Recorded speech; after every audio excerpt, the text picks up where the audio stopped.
Et nous continuons donc dans l'étude des rois, Saül, David, ces deux hommes qui portent deux images complètement différentes et qui essayent de marcher avec le Seigneur. Et le titre de cette méditation de ce matin, c'est « Tenons fermement notre espérance du royaume ». Est-ce que vous êtes prêts à tenir fermement? Oui. On a besoin, dans les temps qui viennent, on a commencé à évoquer hier soir quelques éléments où notre monde va arriver de plus en plus à nous proposer des choses pour nous marquer et que nous avons besoin d'être marqués du sceau de l'esprit pour ne pas être marqués de la bête. Et nous avons besoin de tenir fermement et on va étudier ce matin la fuite de David dans le désert alors qu'il est oint le roi et il n'est pas encore installé en fonction. La gloire qui se dégage de David et de ses victoires commence à taper sur le système nerveux et spirituel aussi de Saül. La manifestation du royaume qui s'approche au travers du ministère de Jésus amène aussi des envies d'élimination pour celui qui est notre roi des rois dans la tête des pharisiens qui étaient les garants de l'ancienne alliance. Eh bien, de la même manière, ça va taper sur leur système nerveux, ce Jésus qui est en train de faire des miracles, de pardonner les péchés, pour qui se prend-il?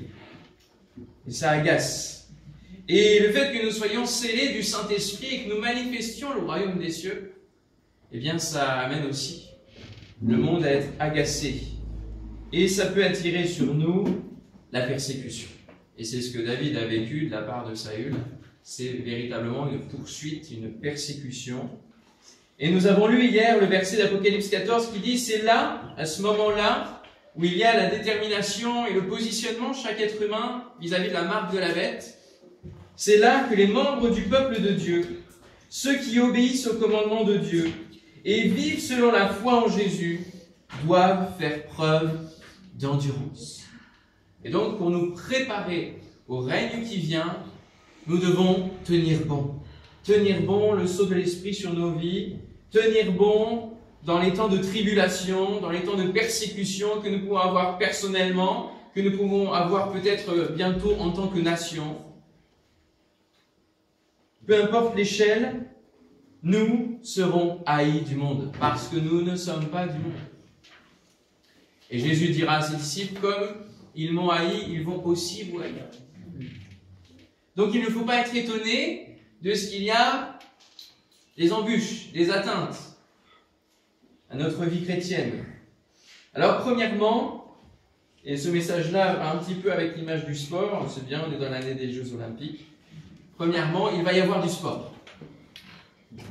Saül, guidé par le mauvais esprit, jaloux des succès de David, se lance dans une course-poursuite du futur roi. Et sa folie meurtrière ne va pas l'arrêter. Plus jamais.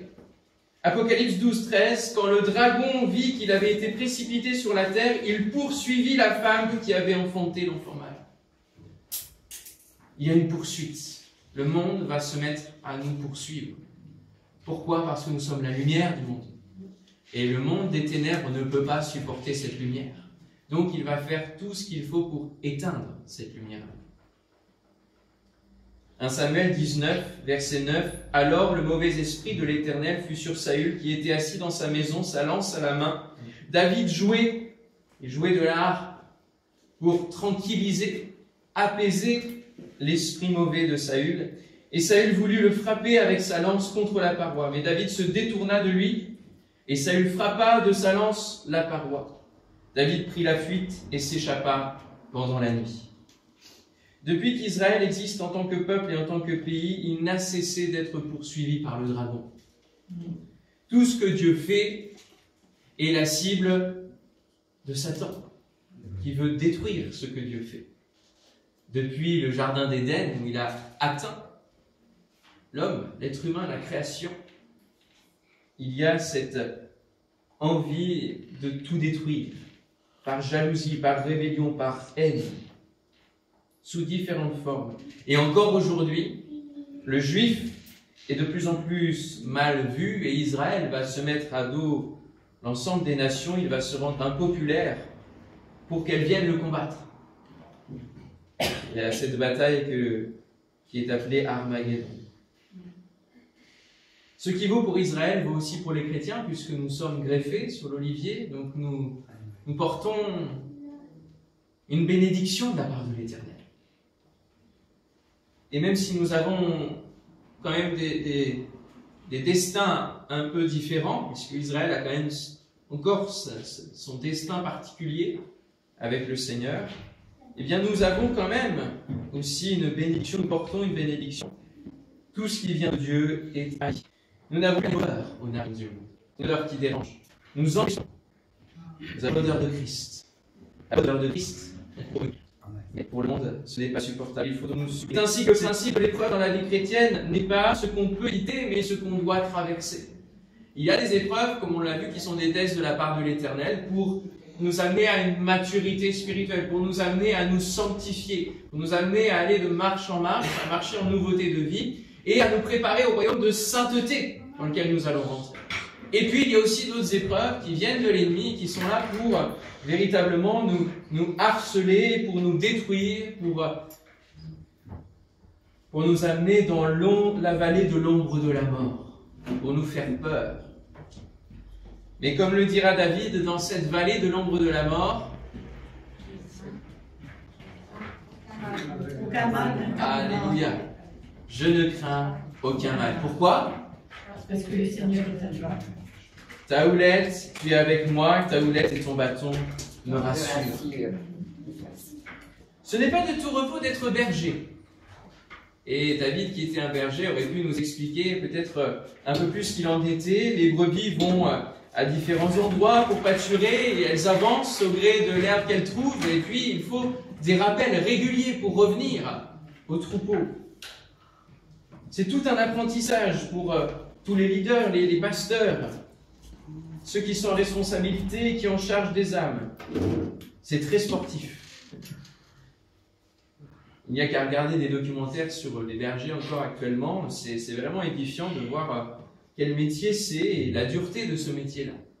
Il faut dormir à différents endroits, peu importe la météo, etc. Aller chercher même dans la nuit les brebis qui n'ont pas répondu à l'appel. David doit fuir dans la province. Il doit fuir dans les champs. Il doit fuir dans les cavernes, dans le désert. Et finalement, cette fuite-là et ces terrains-là, David les connaît. Puisqu'il est allé accompagner les troupeaux de son père dans ces différents endroits. Il connaît bien. Comme Abel, comme Abraham, comme Isaac, comme Jacob, comme Moïse ont appris à connaître ces différents terrains parce qu'ils étaient aussi dans ce caractère de berger, dans cette fonction de berger. Et même chez les Philistins, les ennemis toujours, il va passer dans la ville où a grandi Goliath. Et on peut se dire, mais quel retour en arrière! Il a vaincu Goliath, il a eu des victoires, et il se retrouve à devoir faire le fou dans la ville de Gath. C'est difficile quand nous sommes persécutés de tenir bon, de ne pas avoir des tentations parfois de mentir ou de fuir, en effet, et d'être dans des conditions qui ne sont pas agréables. Et quand nous sommes peut-être harcelés au travail ou à différents moments, nous pourrions avoir des envies de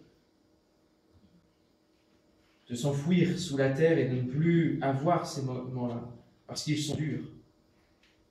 Parfois dans nos vies, on a l'impression de reculer complètement et de ne plus être dans le Seigneur. Et pourtant, David était quand même dans la voie du Seigneur. Il se tenait auprès de lui et nombre de ses psaumes ont été écrits dans ces circonstances-là de fuite, au cœur des cavernes, dans les champs, en disant « Seigneur, je veux te faire confiance malgré le nombre nombreux de mes ennemis. » C'est un chemin qui nous permet de développer notre dépendance à Dieu. Comme Jésus, David n'avait rien sur cette terre. Quelque part, c'est cela. Prenons les épreuves qui nous viennent de l'adversaire comme étant du dépouillement qui nous rappelle que nous ne sommes plus de ce monde, nous sommes pèlerins et voyageurs. Amen. Et donc, notre perspective, c'est le royaume. Il a mis à l'abri sa famille et il est parti. Des hommes l'ont rejoint de toutes conditions, un peu comme les disciples de Jésus, avec différents arrière-plans plus ou moins faciles. Il y en avait qui reconnaissaient en David le futur roi, d'autres qui l'ont rejoint de différentes manières, et cela a constitué une armée. Et finalement, Dieu rassemble son Église. Nous venons de différents endroits aussi, d'arrière-plans plus ou moins glorieux, et nous formons l'armée au service du roi. Alléluia. Et quand le roi des rois viendra pour régner pleinement, alors nous serons présents à ses côtés. Nous serons là, nous répondrons présents. Éphésiens 6 parle de notre armure en tant que soldat. Et c'est celle que portait David. Celle de Saül était bien trop humaine, bien trop charnelle. Et devant les lions et les ours, David n'avait pas eu besoin d'armure quelconque. Il fallait bien qu'il se débrouille à main nue et avec la grâce de Dieu pour garder l'intérêt des brebis de son Père.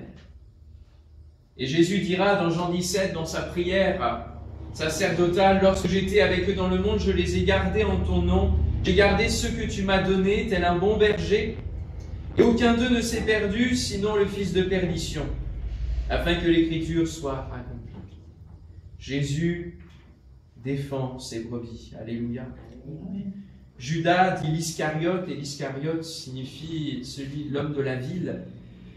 Eh bien, ce n'est pas celui qui a appris au travers de la persécution, mais il apprenait, lui, au travers de la ruse et de la dissimulation, de la double vie entre celle de disciple de Christ, qui vit des expériences comme hors du commun, et aussi la vie de futur traître de son Seigneur. Ce n'est pas le désert qu'il connaît, mais véritablement le labyrinthe de la ville qui l'amène aux coins les plus sombres où il va rencontrer justement les autres traîtres. Alors, deuxièmement, est-ce qu'il faut prendre l'épée ou la croix? Ce sont deux instruments différents. Elles ont la même forme.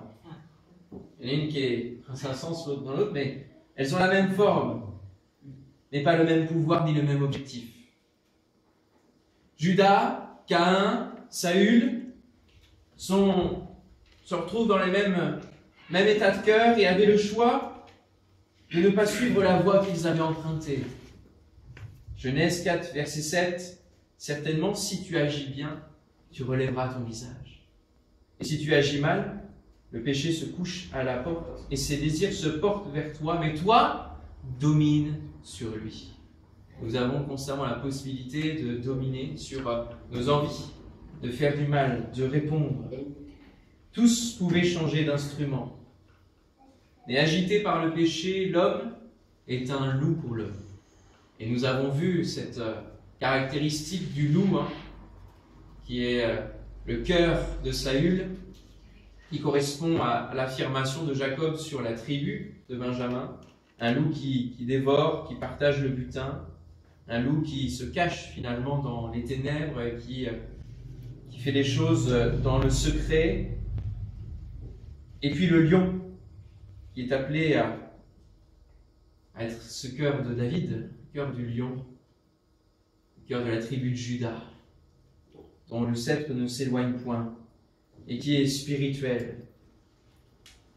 Mais si le péché est dans notre vie, si nous sommes agités par le péché, alors l'homme est un loup pour l'homme. Ecclésiaste 8.9 le dit de cette manière, « Il y a un temps où l'homme domine sur l'homme pour le rendre malheureux. » Alors le choix se fait pour celui qui persécute, mais le choix se fait aussi pour celui qui est persécuté. Et David nous étonne en ce point parce que bien des centaines d'années avant le sermon sur la montagne, bien des centaines d'années avant la révélation des principes du royaume de Dieu de la part de Jésus, il est déjà dans ce principe de grâce qui coule de la croix.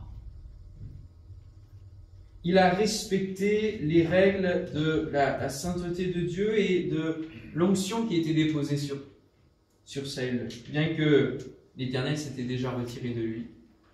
Pour David, tant qu'il n'avait pas eu le feu vert de la part de Dieu, il laissait Saül pour roi.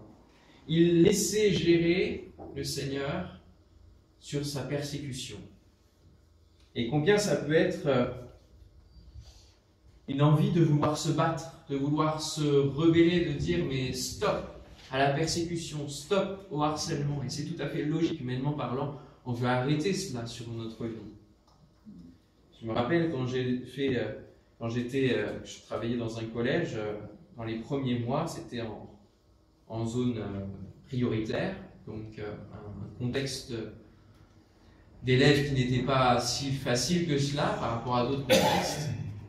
Et il y avait un professeur de français qui savait que j'étais pasteur et qui ne supportait pas qu'un pasteur travaille dans un collège. Pour lui, c'était incompatible.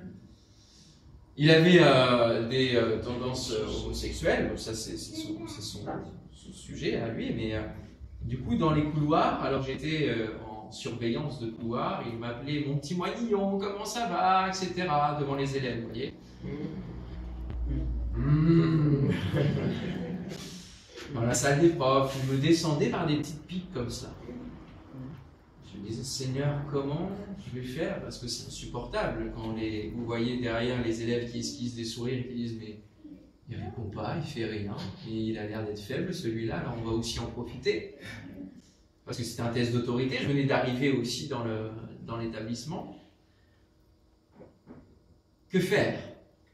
Répondre, le prendre à part et puis lui dire ses quatre vérités en disant stop, c'est une possibilité qu'on peut avoir. Mais j'ai choisi de laisser à Dieu ma persécution. Et dans ma chambre, j'ai dit, Seigneur, tu t'occupes de cette personne-là. Tu t'occupes de cette situation-là. Je te laisse la gestion. Pourquoi? Parce que Dieu dit, à moi la vengeance, à moi la rétribution. C'est à lui de nous justifier, de faire justice à notre place. Et c'est là où tout le sens de ce verset, l'Éternel combattra pour vous et vous, gardez le silence, est véritablement utile. Ça a duré encore un petit peu, mais très rapidement, ce professeur a dû subir une intervention qui était programmée par lui-même. Donc il est parti, déjà premièrement, pour cette opération-là. Il y a eu des péripéties qui ont fait que son arrêt maladie s'est prolongé, il n'est pas revenu de l'année. Et l'année d'après, la principale a fait un dossier pour l'exclure de l'éducation nationale parce qu'il y avait aussi d'autres faits qui étaient à lui reprocher, donc il n'est jamais revenu dans cet établissement. Alors qu'il était un des pontes depuis, un dinosaure de cet établissement depuis des années et des années. Quand le Seigneur fait à ta place, c'est mieux. Alors il faut choisir la croix plutôt que l'épée. C'est pour cela que Jésus dira à Pierre, range ton épée dans le four. Et qu'il guérira l'oreille d'un des soldats qui le livrera au traître. Cela veut-il dire que nous ne devons rien faire? Il est important d'être conduit, parce que chaque situation est différente.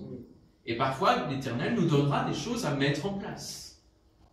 Parfois, il nous dira de garder le silence, parfois, il ne faut pas nous taire et dire à un moment donné à la société stop, comme la pétition qui est en cours là, au niveau du gouvernement, pour rappeler que nous sommes chrétiens et que nous le resterons finalement, c'est cela le but.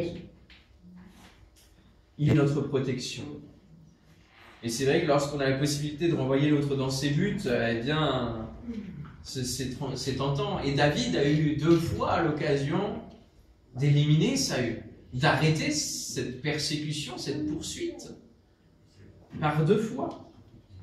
Et même ceux qui l'entouraient, l'armée qui l'entourait, a dit, mais regarde, c'est Dieu qui permet cette occasion-là.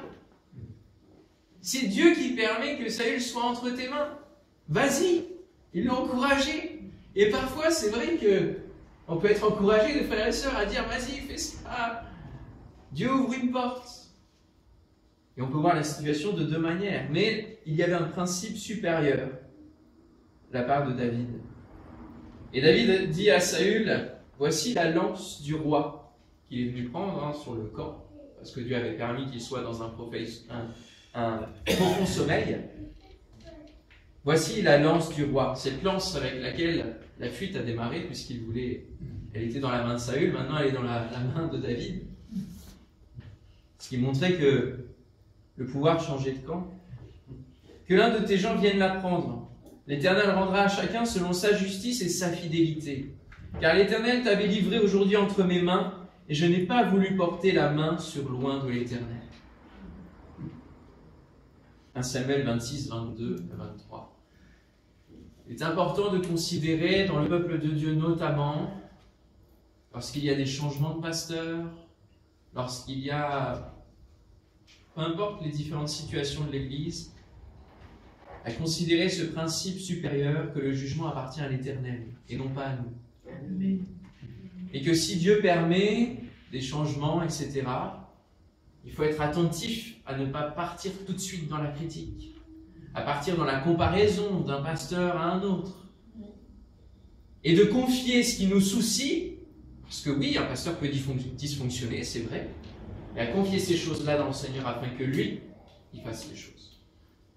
Vous savez, dans la direction de toute institution, il y a des enjeux spirituels. Et l'ennemi va vouloir en profiter pour semer la zizanie dans le peuple de Dieu. Et même ici, le refuge est un enjeu spirituel dans la direction. Et à plusieurs moments, c'est lui qui a fait le tri entre ceux qui devaient prendre ou pas la direction de cet établissement. Du moment que l'on le laisse faire, qu'on laisse le Saint-Esprit faire. Et ça demande un lâcher-prise dans les mains du Seigneur.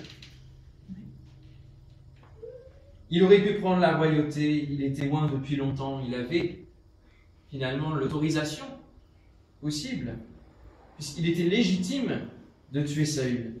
Et bien souvent, nous agissons ainsi, nous poussons peut-être les plus anciens dehors en disant « mais Dieu m'a appelé, Dieu m'a parlé, j'ai eu une révélation » et puis bon, voilà. Les autres ont fait leur temps et c'est à notre tour, à notre génération, de prendre la place, de vivre ce qu'on doit vivre. Ça peut être des discours pensés, parfois exprimés. Les serviteurs de David ont dit c'est Dieu qui te le livre, mais ce n'est pas comme ça que se gagne un combat selon Dieu, aux yeux de Dieu. David, à la fin de sa vie, va devoir fuir une nouvelle fois devant son fils, son propre fils. Et il va fuir alors qu'il est sur le trône. Je veux dire, mais David, quand même, résiste, quoi, un petit peu. Non, il choisit, il préfère la croix. Et ce qui est fou, c'est que le chemin qu'il va emprunter, c'est le mont des Oliviers. C'est le même chemin que celui de Jésus. C'est très très fort, ce moment. 2 Samuel 15, verset 30, David monta la colline des Oliviers. Il montait en pleurant et la tête couverte. Il marchait nu-pieds. Et tous ceux qui étaient avec lui se couvrirent aussi la tête et ils montaient en pleurant. Là, si on n'est pas dans les marches, dans les empreintes prophétiques de Jésus, je ne sais pas ce que c'est d'autre. David choisit la croix parce qu'il choisit la paix, il choisit l'amour qui surpasse tout. Peut-être qu'en ce moment même, vous courez devant des enfants qui vous en veulent, qui sont grands et qui aujourd'hui vous amènent des sujets qui dans leur enfance ont été difficiles. Ils vous en veulent aujourd'hui et même ils vous persécutent peut-être parfois. Peut-être qu'aujourd'hui vous courez devant un patron, un collègue, comme je pouvais le raconter pour moi-même, qui vous harcèle. Pour les plus jeunes, un camarade de classe qui ne cesse de vous embêter. Faites le choix de la croix, de confier cela au Seigneur. Alors il vous honorera. Et celui qui s'élèvera sera abaissé, mais celui qui s'abaissera sera élevé. C'est important dans ces temps-là, et nous avons vu que David a monté la colline des Oliviers, mais il ne l'a pas monté seul. Dans sa fuite devant son propre fils, beaucoup l'ont rejoint, en disant « Non, non, nous on veut rester fidèles à ce roi. Nous ne reconnaissons pas la royauté et la rébellion d'Absalom. » Et il est important pour faire preuve d'endurance, de faire équipe pour tenir bon. Et c'est mon troisième point. Faire équipe pour tenir bon. Et véritablement, cette image-là de l'arène dans laquelle nous courons, La course spirituelle, comme le dit l'apôtre Paul. J'ai combattu le bon combat, j'ai achevé la course. Nous sommes dans une course, dans une arène, où le monde nous regarde courir, et regarde notre attitude, et regarde si nous sommes coopératifs entre chrétiens, ou si nous nous tirons dans les pattes pour avancer. Il est important de savoir pourquoi nous endurons ce que nous endurons, et de cultiver notre espérance dans l'éternel. Oui, cette espérance-là, elle est commune à tous les chrétiens. Et lorsque nous nous réunissons, nous cultivons l'espérance du royaume qui vient. Alléluia. Parce que comme Jésus nous l'a enseigné dans le Notre Père, nous prions que ton règne vienne. Alléluia. Le fait d'être ensemble est essentiel. Et autant la dimension de la vie de l'esprit dont je parlais hier soir est une nécessité, autant la vie de l'Église est une nécessité. Nous sombrons beaucoup plus vite lorsque nous courons tout seuls la vie chrétienne. Et nous avons besoin de faire équipe dans ces temps de tribulation, de resserrer les rangs. C'est plus que nécessaire dans les temps de tribulation qui vont s'étendre sur notre planète. Je vous invite à lire ensemble dans Hébreux chapitre 10, verset 23. Hébreux chapitre 10, verset 23.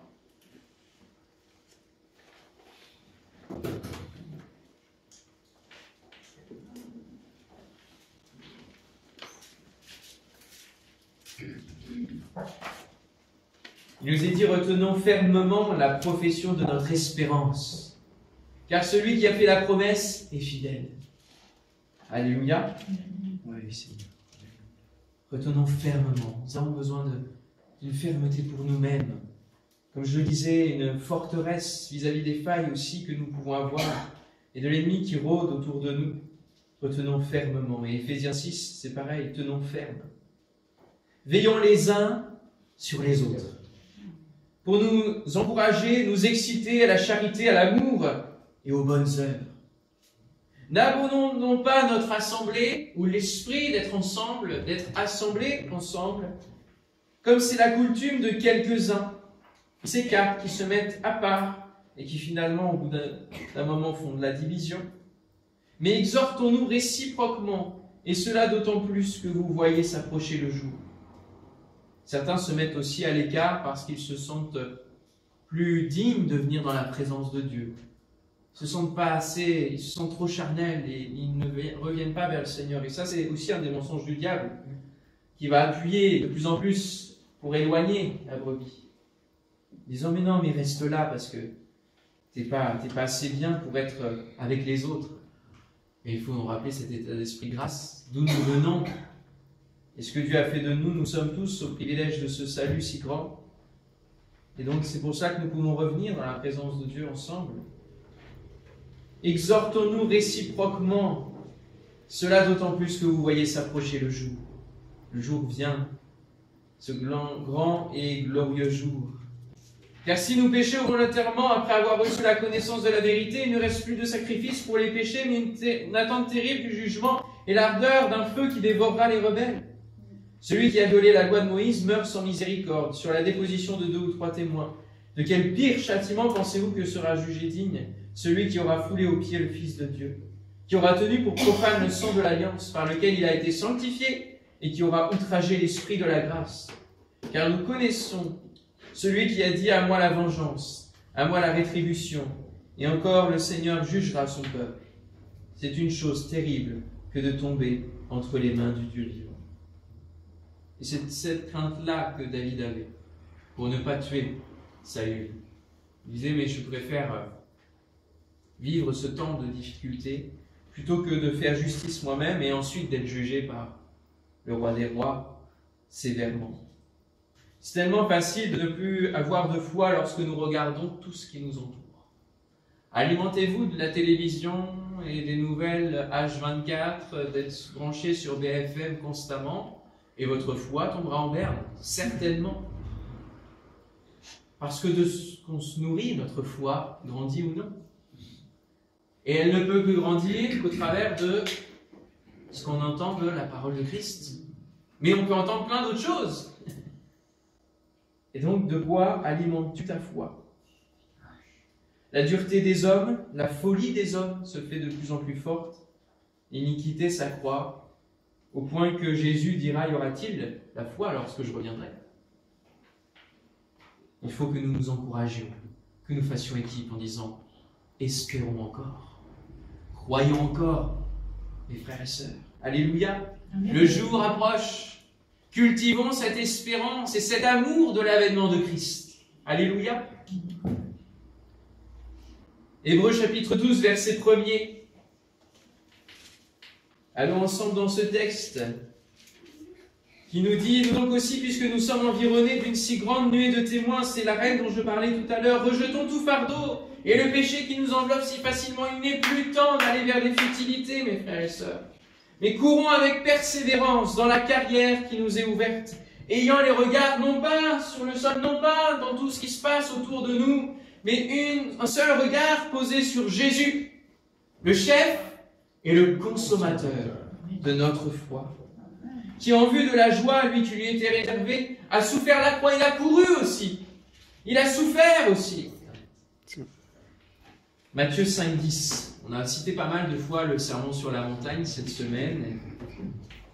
Et Jésus dira, heureux ceux qui sont persécutés pour la justice, car le royaume des cieux est à eux. Nous visons le royaume. Alléluia. En conclusion, préparons-nous au règne qui vient en endurant ensemble et dans l'espérance, la perspective d'avenir. Le meilleur est à venir. Alléluia. Amen.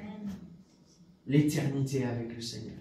Je lirai Apocalypse chapitre 6, verset 9. Quand il ouvrit le 5e sceau, je vis sous l'autel les âmes de ceux qui avaient été immolés à cause de la parole de Dieu et à cause du témoignage qu'ils avaient rendu. Ils crièrent d'une voix forte en disant, jusqu'à quand, Maître saint et véritable, tardes-tu à juger et à tirer vengeance de notre sang sur les habitants de la terre? Et oui, ils attendent que justice soit rendue. Tous les martyrs, à commencer par les apôtres,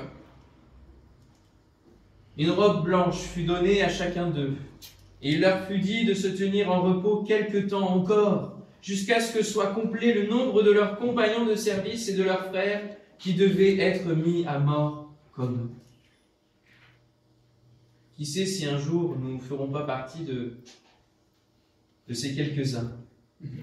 Dieu peut nous secourir ou non de notre persécution.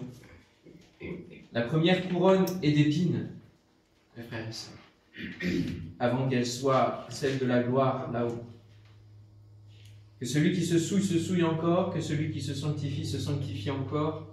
Continuons le chemin étroit et resserré, le chemin de la croix qui n'est pas facile, qui est périlleux, qui est resserré au milieu d'une foule dense qui vocifère, comme Jésus allant à la croix. Et l'issue, c'est la vie éternelle, l'issue, c'est le royaume.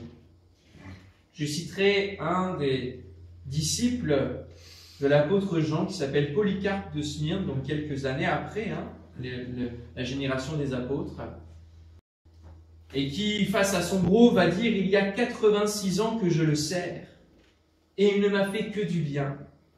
Comment pourrais-je le maudire? Il est mon créateur, mon roi et mon sauveur. Sais-tu que j'ai des lions et des ours prêts à te dévorer? Dira son bourreau. Fais-les venir. Puisque tu te moques des bêtes féroces, je te ferai brûler. Je ne crains que le feu qui brûle les impies et qui ne s'éteint jamais. Conforme à la parole de Dieu. Fais venir tes bêtes, allume le feu, je suis prêt à tout. De toutes parts dans l'amphithéâtre, la foule sanguinaire s'écrie, il est digne de mort, Polycarpe au lion. Et puis ils le feront brûler. Mais sommes-nous prêts à une telle réponse? Dans l'extrémité, l'extrême de la persécution.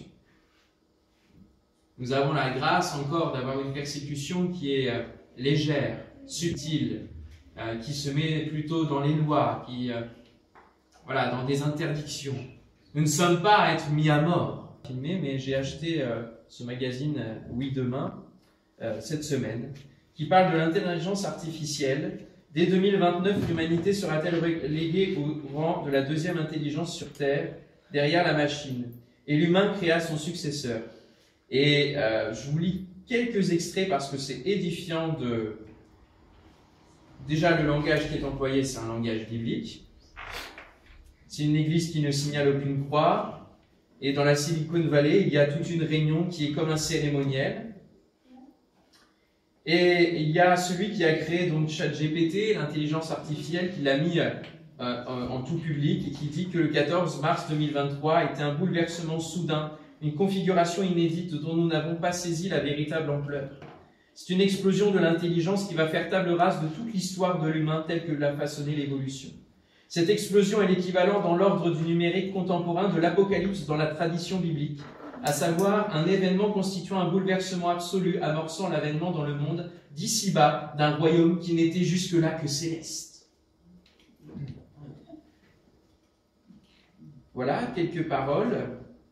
Un autre extrait, parce que je n'ai pas le temps de tout vous lire, mais vous pouvez vous le procurer.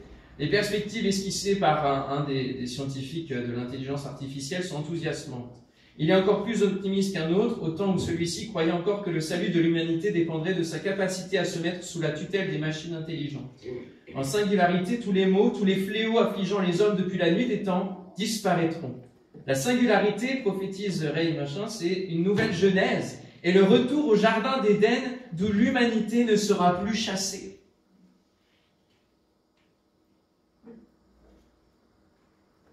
Le monde va nous promettre le jardin d'Éden. Le monde va nous promettre d'éradiquer la mort. Je l'ai déjà dit hier, mais il y a vraiment des choses. Steve Jobs, qui a inventé donc Apple, etc., qui a conduit et qui est mort à 54 ans, a traumatisé les grands patrons de la Silicon Valley par sa mort abrupte. Et ceux-ci se sont engagés dans la quête de la vie éternelle. C'est écrit noir sur blanc. C'est pas un magazine chrétien, du tout. Geoffrey Hinton, qui est le spécialiste de l'intelligence artificielle, professeur d'informatique, va démissionner de Google en 2023 parce qu'il voit dans l'intelligence artificielle un péril existentiel et imminent. Et un jeune qui est né en 85, homme d'affaires américain, qui est le directeur de OpenAI et qui l'a cofondé avec Elon Musk, affirme que le triomphe de l'intelligence artificielle pourrait plonger l'humanité tout entière dans les ténèbres. Et donc ils estiment la venue donc, de la supériorité de la machine d'ici 2029, à partir de 2029 jusqu'à 2032, 2045, dans ces eaux-là. Donc dans quelques années, je crois que Dieu mettra un stop. On est vraiment dans le même état d'esprit que la construction de la tour de Babel, auquel Dieu va mettre un stop, parce que c'en est trop. Et de la même manière, à partir de ce moment-là, Dieu mettra un stop. Il est dit, Brand, le prophète de la Silicon Valley, défend aujourd'hui un écologiste pragmatique, etc. Donc le prophète, vous voyez, tous les termes sont spirituels. Nous sommes comme des dieux, affirme-t-il, et nous devons devenir très bons à la tâche. Son optimisme hippie féconde le scientiste quand Ray Kurzweil promet la mort de la mort dès 2030. La tech californienne le prend au mot et débloque des milliards pour que soit réparé le bug ultime, à savoir la mort. C'est en immortel que nous entrerons dans cette singularité où nous serons en fait soumis aux machines. Ceux qui survivront aux 5 prochaines années vivront 500 ans. Il faut survivre aux 5 prochaines années, ça veut dire qu'il y a quand même un temps de tribulation et de choses horribles. Limiter l'espérance de vie à 5 siècles lui demande un gros effort de modestie. Lui qui annonce depuis presque 20 ans que nous allons être définitivement débarrassés de la mort, il nous suffit de créer l'intelligence artificielle pour nous offrir la vie éternelle. Et quand on parle d'image de la bête, l'intelligence artificielle va nous tromper au niveau de l'image. Déjà aujourd'hui, on a des arnaques à la voix de quelqu'un qui est de notre famille, alors que c'est juste l'intelligence artificielle qui a récupéré des morceaux de son et qui va faire... Et on va avoir toute une confusion. Nous en avons parlé dans le numéro de juin de cette ère de la confusion. Aucune image, il faudra la certifier, il faudra l'authentifier. Nous allons être trompés. Soyons sur nos gardes, frères et sœurs. N'ayons pas peur. Si nous sommes dans le Seigneur et si ensemble nous nous encourageons dans la parole de Dieu comme référence, alors nous tiendrons bon. Ayons les regards fixés sur Christ. Amen. Seigneur, nous te bénissons, te remercions pour ta parole, parce qu'elle est esprit et vie, et nous ne voulons pas être dans cette lettre que tu mais véritablement être vivifiés par ton esprit, renouvelés dans notre intelligence, dans nos pensées, Mais Seigneur, être attentif à ce que le monde va vouloir nous proposer, pour ne pas tomber dans le piège. Seigneur, manifeste ta grâce dans nos vies, sur ton peuple, Seigneur mon Dieu, sur cette Europe qui se déchristianise, qui se sépare de toi.